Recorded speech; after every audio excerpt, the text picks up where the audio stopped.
بسم اللہ الرحمن الرحیم۔ السلام علیکم ڈیئر اسٹوڈنٹس، مجھے امید ہے آپ لوگ ٹھیک ہوں گے اور آپ لوگوں کی زندگی خوشیوں کے ساتھ گزر رہی ہوگی۔ آج ایک اور شعر کے ساتھ میں حاضر ہوں، اور شعر کی تشریح کچھ یوں ہے۔ شعر کیا ہے؟ شعر نمبر 4 ہے، اور مجھے یہ بتانا پڑ رہا ہے کہ وہ لوگ جو میرے چینل کو سبسکرائب کر چکے ہیں اور وہ اپنے دوستوں کے ساتھ بھی اس چینل کے لنکس شیئر کریں، ٹھیک ہے؟ تو اللہ تعالیٰ آپ کو ساری زندگی خوش رکھیں، آمین۔ تو یہ شعر نمبر 4 ہے۔ اس شعر کی تشریح کیا ہے؟ سب سے پہلے میں شعر کو پڑھنا شروع کروں۔ شعر کیا ہے؟ تھا جلانا ہی اگر دوری ساقی سے مجھے، تو چراغ در میں خانہ بنایا ہو تھا۔ تھا جلانا ہی یعنی اگر جلانا تھا، اگر دوری ساقی یعنی شراب پلانے والے سے مجھے، اگر وہ جگہ جہاں لوگ شراب پیتے ہیں اگر اس جگہ سے مجھے دور رکھنا تھا، تو چراغ در میں خانہ بنایا ہو تھا۔ چراغ یعنی وہ لائٹ جہاں وہ جگہ جہاں لائٹ وہ پڑا ہوتا ہے، یا وہ جگہ یعنی چراغ در میں خانہ، در کے معنی ہے یعنی دروازہ، یعنی وہ چراغ کا مطلب کیا ہے یہاں؟ یعنی لائٹ۔ در میں خانہ یعنی دروازہ، میں خانہ وہ جگہ جہاں چراغ رکھا ہوا ہوتا ہے اور چراغ سے ارد گرد روشنی پڑ رہی ہوتی ہے، وہ جگہ پر روشن ہوتی ہے۔ اس کا مطلب کیا ہے؟ اس کا مفہوم یہ ہے اس شعر کا کہ شعر میں کہنا یہ چاہتے ہیں کہ اگر مجھے اس زندگی میں شراب کی جدائی میں جلانا تھا، تو پھر اے میرے رب مجھے میخانے کے دروازے کا چراغ کیوں نہیں بنایا؟ اگر مجھے اس زندگی میں شراب کی جدائی میں جلانا تھا، تو پھر اے میرے رب مجھے میخانے کے دروازے کا چراغ کیوں نہیں بنایا؟ اس شعر میں شعر کہنا یہ چاہتے ہیں کہ اس حقیقت کی طرف شعر میں اس حقیقت کی طرف اشارہ کرتے ہیں کہ اے اللہ، تو نے مجھے یہ حکم کیا ہے کہ شراب سے دور رہو، یعنی شراب مسلمانوں کے لیے دنیا میں ٹھہرایا گیا ہے، حرام ٹھہرایا گیا ہے۔ شراب خانے اور شراب پلانے والے سے دور رہنے کی ہدایت کی گئی ہے۔ اے میرے رب، تو نے اگر مجھے شراب کی جدائی میں جلانا تھا، تو اس جدائی کی آگ میں جلنے سے بہتر تھا کہ تو مجھے شراب خانے کے دروازے کا چراغ بنا دیتا، کیونکہ وہ چراغ کبھی بجھتا نہیں ہے، مسلمان آگ میں جلتا رہتا ہے، اور میں بھی زندگی میں جدائی کی آگ میں لگاتار جل رہا ہوں۔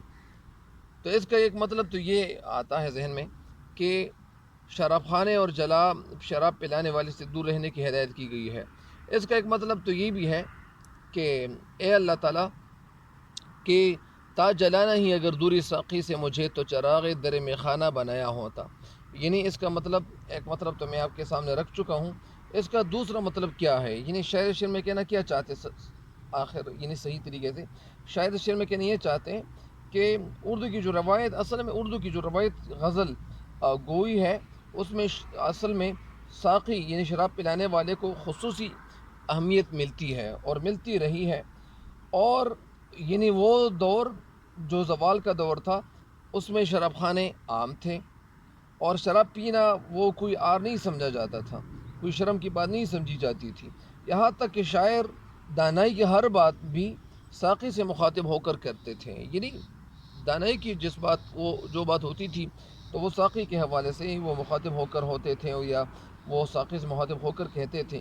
اس شعر میں شاعر یہی خیال یا اسی خواہش کا اظہار کرتے ہیں، اور کہ میری بھی تو شدید خواہش تھی۔ شاعر کہتے ہیں کہ میری بھی تو شدید خواہش تھی، میرا بھی آرمان تھا کہ ساقی سے دور نہ ہوں، یعنی ساقی سے جدا ہو کر میں غم کی آگ میں جلتا رہتا ہوں۔ اگر میری قسمت میں یہی لکھا تھا کہ میں ساقی سے دور کی آگ میں جلتا رہوں، تو مجھے شراب خانے کے چراغ کیوں نہ بنایا؟ اگر مجھے شراب خانے کا چراغ بنایا ہوتا یا بنا دیا ہوتا، تو کم از کم چراغ یعنی محفل والوں کو تو روشنی دیتا ہے، یعنی کم از کم لوگ تو روشنی میں آتے اور میں ان کے یعنی کام آتا اور میں ان کی رہنما ہوتا، لیکن خود تو آگ میں جلتا رہتا ہے۔